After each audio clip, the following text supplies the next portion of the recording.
il faudrait peut-être que je rectifie un petit peu.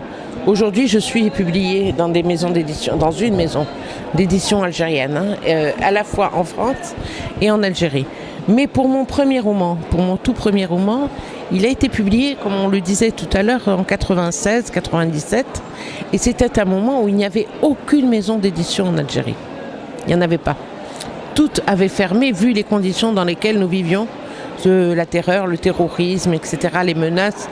Toutes les maisons d'édition avaient fermé. Même les maisons étatiques d'édition n'existaient plus. Donc il était hors de question de publier en Algérie. C'était plus possible.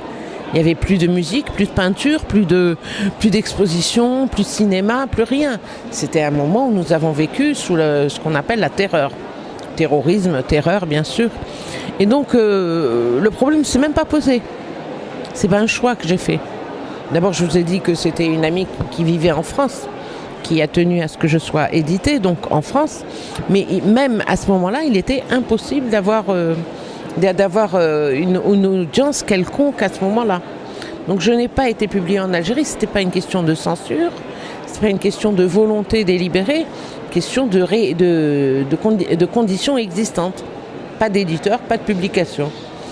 Dans les années 2000, et d'ailleurs, je vais vous dire une chose, j'ai pris un pseudonyme pour pouvoir continuer à vivre dans la ville où je vivais.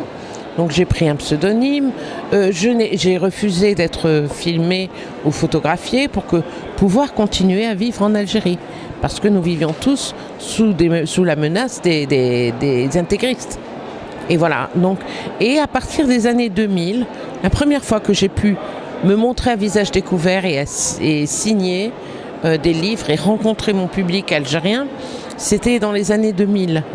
Parce que les choses commençaient à aller un petit peu mieux, on y voyait un petit peu plus clair. Et à partir de 2003, j'ai commencé à être publiée en Algérie.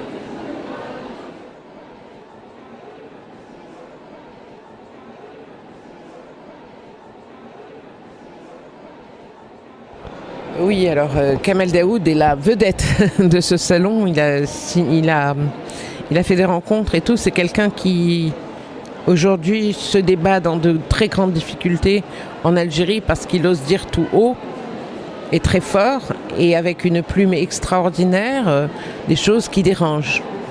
Des choses qui dérangent et qui dérangent beaucoup.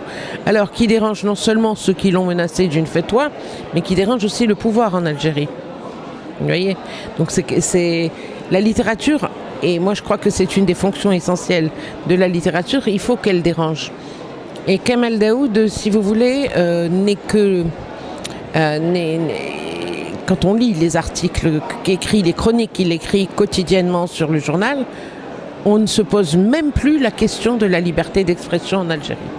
Kamel dit exactement ce qu'il a envie de dire, comme il a envie de le dire. C'est ça la liberté d'expression.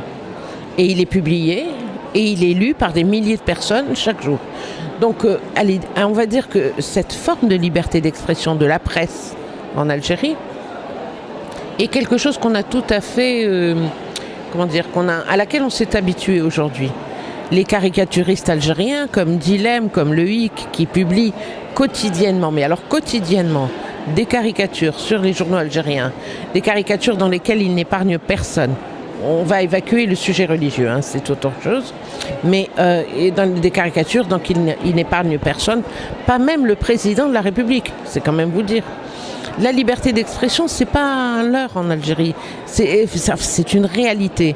Les gens peuvent dire ce qu'ils veulent.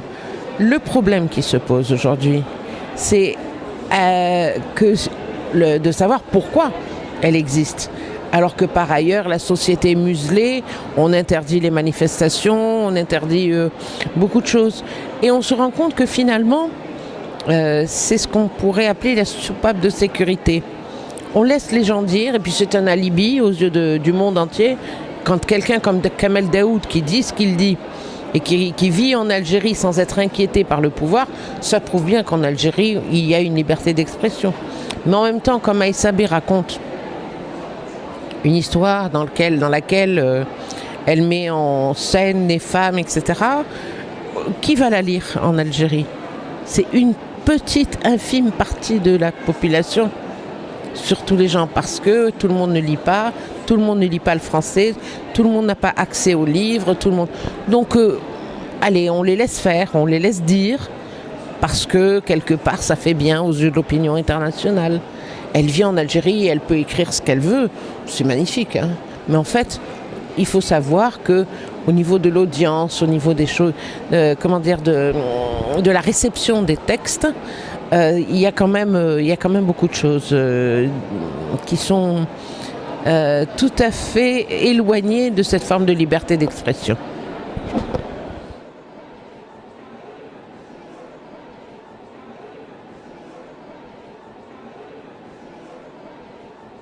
Oui, ça c'est. Je suis contente que vous parliez d'Assia parce que c'est quelqu'un qui a énormément compté pour moi. Si on fait le tour de la littérature algérienne, vous verrez dans les bibliothèques, il y a très peu d'écriture de femmes. En tout cas, avant cette décennie, la décennie des années 90-2000, c'était surtout des hommes. Et je m'insurgeais souvent sur le fait qu'on parlait de ce qu'on appelait les pères fondateurs de la littérature algérienne, les pères fondateurs, qui sont des très grands écrivains comme Mohamed Dib, comme Kateb Yassine, comme Mouloud Mamri. Enfin, on parlait de ces pères fondateurs et on a toujours mis un petit peu de côté Assia Djebar, qui pour moi est également une voix essentielle et une voix fondatrice de la littérature féminine algérienne. Je dis féminine sans parler, je n'évoque pas les spécificités. Pour moi, littérature féminine, c'est littérature écrite par des femmes, c'est tout, hein, dans ce sens-là. Et moi, j'ai découvert Assia Djebar, j'étais toute jeune, j'avais 12-13 ans. Et j'ai lu des textes d'elle en me disant, mais qu'est-ce que c'est magnifique, une femme qui parle d'autres femmes, et de cette façon-là, et qui peut parler de ce que les femmes ont comme rêve, comme aspiration, comme désir, et ça, j'ai trouvé ça extraordinaire. Et elle m'a accompagnée pendant toutes ces années, et c'est quelqu'un que j'ai rencontré, avec qui j'ai parlé, et qui a une écriture magnifique, et une voix qui, bon, tout le monde dit elle n'est plus, elle s'est éteinte et tout, mais vous savez, quand on a laissé derrière soi une œuvre pareille, je crois que la voix ne s'éteint pas, au contraire.